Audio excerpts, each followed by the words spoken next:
Polybius. El arcade creado por el gobierno estadounidense para controlar a los niños y causarles pesadillas. Hay una leyenda mística alrededor de este juego que apareció solamente en unos pocos sitios de Portland, Oregón, a principios de los años 80. Atribuido a una compañía llamada Sinesloschen, Polybius es un juego tipo puzzle del que se dice que puede causar pesadillas y pérdidas de memoria a los jugadores. Desafortunadamente no hay ninguna unidad de esta máquina.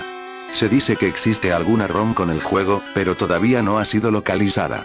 Lo único que se conserva es la pantalla de título. Polybius es, posiblemente, el OAX sobre un juego inexistente más extendida de la industria. La leyenda de Polybius, no obstante, es especial por su carácter misterioso y las muestras de creatividad sin un fin claro que ha generado. Polybius apareció en Oregón, Portland, en 1981, con unas cuantas recreativas puestas aquí y allá. Era un juego parecido al mítico Tempest, un matamarcianos abstracto aún más extraño y fluorescente. Su autor era Ed Rothberg, y la compañía desarrolladora, la alemana Sinesloschen, traducción, más o menos, de eliminación sensorial. Se decía que hombres de negro acudían a las salas de juego y recogían datos aún hoy desconocidos acerca de los modos de juego y las tácticas de los jugadores. Por otro, los efectos sobre los jugadores eran espectaculares, así producían vómitos, alucinaciones, pesadillas y se dice que incluso algún que otro intento de suicidio. Muchos de estos primeros jugadores dejaron las salas de arcade para siempre, uno de ellos incluso se convirtió en un activista anti-arcade. La leyenda se reactivó en 2006, cuando un tal Steven Roach apareció en foros de internet, afirmando que había sido parte del equipo desarrollador de Polybius.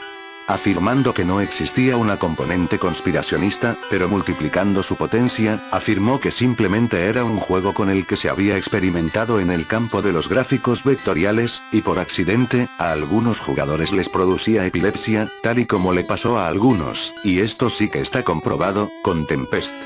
Todos los detalles del supuesto desarrollo de Polybius están en una larga y mayormente anodina entrevista que Roach concedió a Bitparade, donde se habla de las inconsistencias de sus primeras declaraciones y muchos otros datos, como la implicación del hacker Kiberyoshi en el redescubrimiento del juego, que harán las delicias de los aficionados a los misterios sin resolver. En abril del 2000, en Santiago el Menor, Murcia, un joven de 16 años, José Rabadán, salió de su habitación con una katana en la mano, se acercó al dormitorio de sus padres, de un certero espadazo cegó el cuello de su madre. Su padre se despertó e intentó defenderse a juzgar por los cortes que tenía en las manos, pero todo fue en vano, pues José le partió la cabeza con la katana.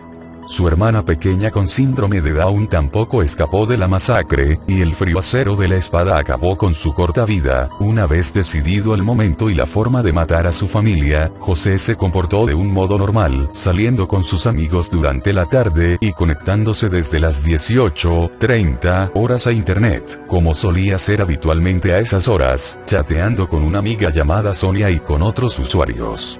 A las 20 horas cenó en solitario en su habitación como asimismo solía hacer, y tras ducharse, se volvió a conectar a internet desde las 22:30 hasta las 3 de la madrugada del sábado día 1 de abril.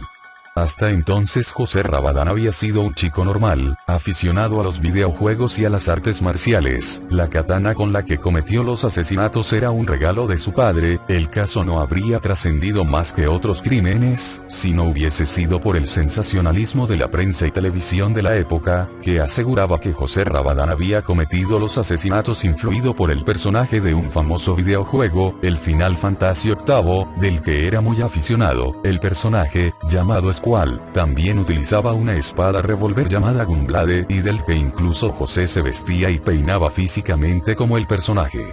¿Asesinos alguna diferencia? José intentó ir a Barcelona con un amigo, donde le esperaba una chica que había conocido por internet, pero fue detenido en la estación de tren de Alicante. La prensa aseguraba que en el momento de ser llevado ante el juez, José se mostraba tranquilo, sin ningún remordimiento aparente. En enero de 2008 el asesino de la katana acaba de cumplir su condena en prisión y ha sido puesto en libertad.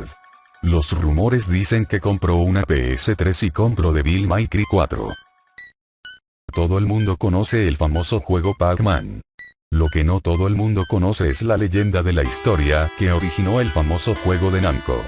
En el año 1976, el astronauta Nikolai Peckman fue enviado en una misión solitaria a una estación espacial llamada Mission 6, Misión 6, para estudiar los niveles de radiación y las extrañas circunstancias con las que perdieron la vida 4 miembros de su última tripulación. Todo transcurrió sin incidencia alguna hasta el tercer día, en el que las transmisiones de Peckman llegaban a la torre de control de la Tierra entrecortadas, y su voz comenzaba a mostrar delirios y signos de paranoia. Sus mensajes aseguraban que estaban ocurriendo cosas muy extrañas, sintiéndose perseguido en todo momento y comenzando a pensar que se trataba de los espíritus de los astronautas muertos, que lo perseguían a lo largo de toda la estación. Los mensajes demostraban los pensamientos de un hombre que estaba perdiendo la razón.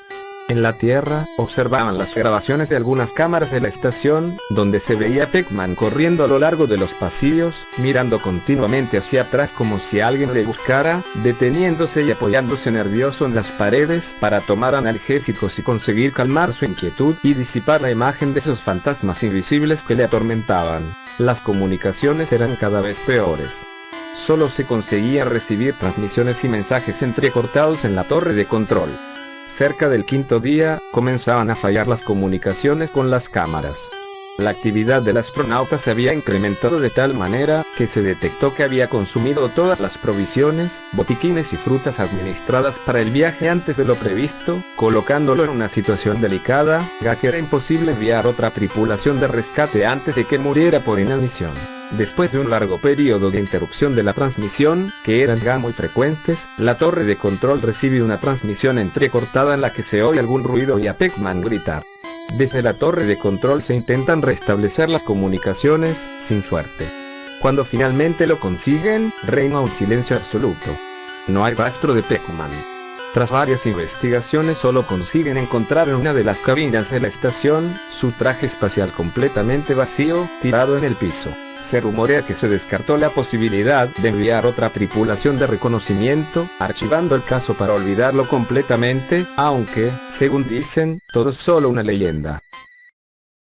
Ahora vamos con la leyenda urbana más terrorífica de todas estas en la opinión del maestro Stayor, también es la más conocida y la narraré yo. Esta es la historia del Super Mario 64 maldito. Recuerdo que cuando era joven me gustaba mucho el juego de Super Mario 64, siempre lo jugaba en casa de mi tía. Un día de por casualidad apareció un pop-up en el que podía pedir el juego. Normalmente no creo en estas cosas, pero era tal la nostalgia, así que lo ordené y me costó unos $10. Nunca más pude volver a ver el pop-up, no guardé la URL. Después de unas semanas llegó el juego, apenas lo abrí me sentí robado, puesto que en vez de estar una portada con Mario volando y un sello oficial de Nintendo vi una caja en blanco con el título Mario escrito de mala gana y con marcador grueso, pero recordé que lo importante era el juego, así que desempolvé mi vieja 64 y me puse a jugar. Apenas empezó vi la cara de Mario, la que podías estirar de formas muy graciosas. Estiré un poco una parte y cuando iba a estirar la oreja, el televisor comenzó a emitir estática además de algunos sonidos aleatorios y escuché una voz en japonés que susurraba y silbaba. Quité el cartucho y volví a ponerlo.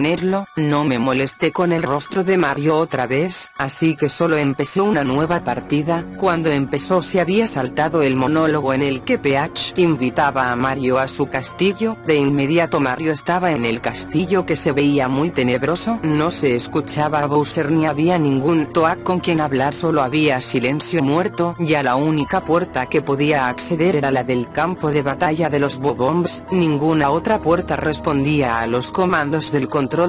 Cuando entré a la habitación, en vez de cuadro de los Bobombs había un lienzo en blanco. Pensé que eran glitches menores que no afectarían el juego, así que entré en el lienzo. Cuando tenías que elegir la misión en un fondo blanco con una estrella de Mario, todo se volvió negro en lugar de aparecer con el nombre Volver Atrás. No sé cómo, si supuestamente el juego está en japonés. Y ahí empezó el escenario normal. Creí que por fin podría jugar a mi juego de la infancia favorito con tranquilidad. tranquilidad, pero ahí fue donde lo vi. Luigi, nunca lo vi en el juego, además no parecía un cambio de paleta de Mario, parecía un modelo totalmente original, así que lo perseguí, pero comenzó a correr. Después todo se volvió extraño, cada vez que tomaba una moneda la música y los enemigos se volvían más lentos y el fondo más tétrico y mórbido. Cuando tomé la quinta moneda los enemigos solo se detuvieron y cayeron al piso, como si estuvieran muertos. Estaba bastante impactado, pero seguí buscando a Luigi.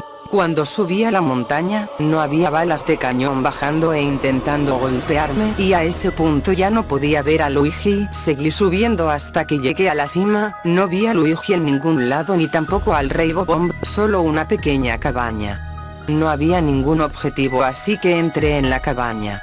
Esta vez era una habitación oscura sin ningún lugar a donde ir, solo estaba Mario y un piano. Sabía que debía correr del piano loco que quería matar a Mario, pero no había ningún lugar a donde ir. Tuve que dejar que Mario recibiera el daño, pero en vez de la secuencia de muerte de siempre, esta vez Mario cayó al piso y comenzaron a salirse las tripas y la sangre. La cámara se colocó de forma que se viera desde arriba a Mario muerto y de repente la pantalla completa enseñó la escena de manera fotorrealística del cadáver de Mario. Empecé a llorar silenciosamente. Mario salió disparado de nuevo de la pintura. Esta vez los cuerpos se veían más y más descompuestos, demasiado repulsivos, agujeros en la carne, las tripas saliendo, y mi padre tenía un globo ocular fuera de su cuenca.